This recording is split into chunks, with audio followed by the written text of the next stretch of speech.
everyone, Reaper here again with another video. This time I have nothing to show off for this particular video when it comes to books or anything like that, but I wanted to talk about something. I wanted to talk about a specific discussion in the hobby, and that is what brought you back to comics. Now, some of us, or some of you out there, you've been collecting for many years. 30 years, 20 years, 10 years, whatever it is, and you've always consisted. It's been consistent. You know, you bought books maybe every week at your local comic book shop, or you've gone to conventions, or you're on eBay buying older books, whatever it is. There was a level of consistency in your collecting. Some of you just started collecting with the last 5 years, so you're relatively new to the hobby. But some of us out there, and I'm one of them, that I started collecting comics many, many years ago. It's going to be almost 30 years. But it hasn't been consistently 30 years. You know, there were breaks in between. And I think a lot of us who have started collecting many, many years ago, we've had similar situations where we stopped collecting for a while for this reason or for that reason. So I just wanted to talk a little bit about that, talk a little bit about why I stopped and how I came back to the hobby. Now, for those who have watched my other videos, my comic book collecting videos, and even other videos I briefly mentioned, you know, I started collecting comics back in 1990 with the EC reprints, the Gladstone reprints of Tales from the Crypt, Vault of Horror, and Haunt of Fear. And then later, a few years later, I started becoming a bigger comic book collector with collecting the superhero books, starting with the X-Men and Spider-Man and so forth and so on.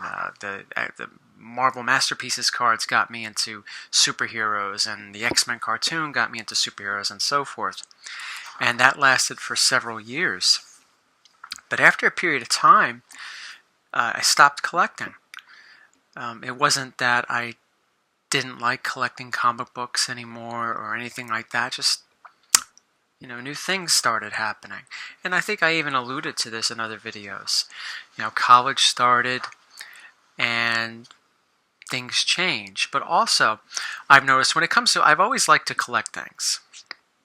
So when it came to collecting comics, it was, you know, very easy for me to, you know, get into the hobby. I've always liked to collect things. Like I have a friend, my friend Pat, he never understood people's need to collect. I mean, maybe I worded that incorrectly.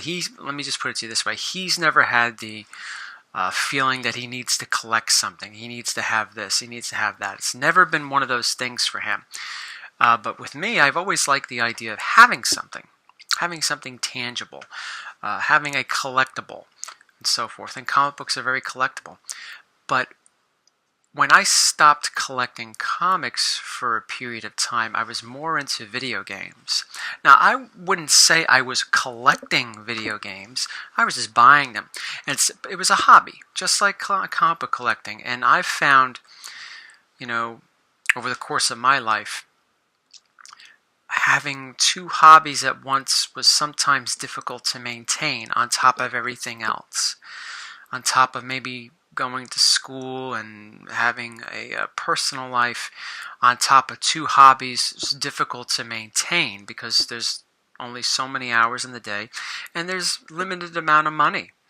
So sometimes you have to put something on the shelf for a while, and comic books was put on the shelf for a while.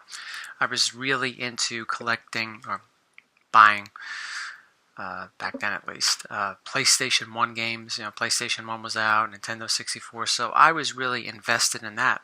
And I was buying a lot. I was buying a lot of games, and that was pricey. You know, I had a part-time job back then, so that could only really, you know, that part-time job, in addition to other things, could only pay for one expensive hobby. You know, games, PlayStation games at least were $39.99, so that's not a whole lot of money. It wasn't a whole lot of money back then either. But Nintendo 64 games were $59.99, and you know, I wasn't collecting Saturn anymore at that time, so I didn't have that financial burden of worrying about collecting for that system, but collecting for two systems, PlayStation and Nintendo, it was a lot. So comic books sort of went away for a while. So as time went on, I always, I would occasionally go look at my comic book collection and say, well, one day I'm going to get back into these. One day I'm going to get a better copy of this or better copy of that. I don't know when, but I would like to get back into this one. So anyway, as the years went on, comic book movies started coming out. Like Blade. I remember when Blade came out. And Spawn, right? I went to go see Spawn in the theaters. And I enjoyed it, even though I know a lot of people didn't. But, I never took it too seriously. I enjoyed the movie. But anyway, comic book movies started coming out. Like Spawn and Blade. I remember Blade was getting a lot of positive reviews. A lot of people were saying that they liked it. And I was like, I remember Blade from when I was collecting comics. I was like, wow, he got his own movie? Huh. And I saw the movie. I didn't see it in the theater, but I saw the movie, and I thought it was pretty good. And I remember seeing Blade 2 and Blade 3. I enjoyed them all. And the X-Men movie came out, as many know, and X2, and the Spider-Man movie. So around the late 90s, early 2000s to mid-2000s, a lot of those Fox films were coming out. The Fantastic Four, the X-Men, Fox Studios, and movies like that. So I was going to the movie theaters and seeing them because I remember really enjoying X-Men when I was collecting them. I remember back in 1993, I was hoping that there'd be an X-Men or a Spider-Man movie. Back then, all I could watch was the Dolph Lundgren Punisher movie from '89, which was, well, depending on how you look at it, it could be good or could be terrible. The Captain America movie from 1990, which was terrible. The Fantastic Four movie, I think, came out, 93, 94 by Roger Corman. That was terrible, too. So that's all we had when it came to Marvel movies. DC seemed to be the top when it came to making movies, like, the Batman '89 and Batman Returns and Batman Forever and Superman and all those. And sort of DC started disappearing for a while there from the mid-90s, and that's when Marvel started picking up in the late 90s to early 2000s and beyond. But, I always enjoyed watching the movies, but, there was still a long period of time when I wasn't collecting. So let's go to 2008. That's when the Marvel Cinematic Universe starts. Before that, there were still a lot of X-Men movies and Spider-Man movies and DC movies and all that stuff. 2008 was when The Dark Knight came out, right? Which some may argue was the best Batman movie and so forth. I remember I heard of Iron Man. Iron Man was coming out, and I was like, Iron Man is getting his own movie? I was like, that's odd. Why would they give Iron Man his own movie?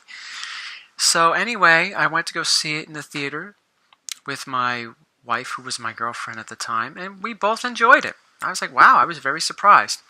So, and then I could see that they were starting what would be the Marvel Cinematic Universe when Nick Fury showed up and so forth. And all the other movies came out. You had Iron Man 2 and Thor and Captain America, Avengers, and all that stuff. So the ball started to really roll around that time. But even around that time, 2008 to 2012, I still wasn't collecting comic books. I enjoyed the movies. I would go see the movies when they first came out, like the Avengers and the X-Men movies, X-Men First Class, and the Batman movies and all that stuff, Dark Knight Returns, and all that. But I still had no desire to buy a comic book. So, I understand some people, they see these movies and they're like, gets them into comics. Remember, like I said, Tales from the Crypt, the TV show, got me into comics. And then the X-Men cartoon kept me there, or brought me into a new world of comics. But no, the movie, when I came back to the hobby, it wasn't the movies that brought me back. I enjoyed them. I saw them. I knew who the characters were. But it wasn't that. What brought me back, where I said, yeah, I want to start collecting again, was the TV show Comic Book Men, believe it or not. There was something more personal about it. I go to see a movie, I see Spider-Man on the screen, I see Hawkeye, I see Iron Man, Batman, And yeah, it's cool, but seeing people, on that show bring in comic books or looking to purchase comic books made it more personal for me. It made the person more involved with the actual material. And that's what really grabbed me. That's what really brought me back in to the fold of collecting comics. I had to see the books and remember, wow, I remember that cover. I remember seeing that cover when I would go to conventions in the early 90s, or on the back of the Marvel Masterpieces cards, or in the Wizard magazine, or wherever I used to get my information, or wherever I used to go when I would collect comics back in the day. And seeing them, some of those books, show up on Comic Book Men, seeing The Walking Dead. Walking Dead was very popular back then, seeing those books come into the show, and just starting to see new stuff and old stuff really brought me back. So I decided to go to the store. Me, my wife, and a few friends, we went to the store in Red Bank, since we live about 40 minutes away from it. And the first book I bought coming back was Next Men 23, the first color appearance of Hellboy. And then I went to a con shortly after that, and I've been back ever since. When I went back to that con, when I went to my first con coming back, it was really something. It was like it brought me back. Now, I wasn't necessarily chasing nostalgia, because I just, that wasn't what I was doing. It was just I was renewing my interest in something. It's like playing an old video game. Sure, I beat Super Castlevania 4 100 times, but I still go back to it, and when I go back to it, I enjoy it. I'm not trying to relive the first time I beat it, or the second time I beat it, or the first time I played it. I'm just playing the game because I enjoy it. And that's the same thing with comic books. When I got back to it, it was like, wow, it's that collecting instinct in me came back. So it brings me to today. I still collect. Where am I at today with my collecting? Well, I'm not buying a whole lot as I used to. That doesn't mean I'm necessarily leaving the hobby again, because that's not the case. I'm just being a little more selective of what I want in my collection. I'm trying to get rid of stuff that, I just don't want in my collection anymore. Just like what Patrick did. He's culling. He culled a lot of his collection. He still continued to cull his collection, and so I'm trying to do that too, and just make room for the books that I really like, or really want to get. I managed to balance the two hobbies. Yes, I still collect video games. I still play video games. I managed to balance that. I don't know how the hell I did, with my son, Little Reaper, around, because he really keeps you on your toes. But I still managed to keep two hobbies going.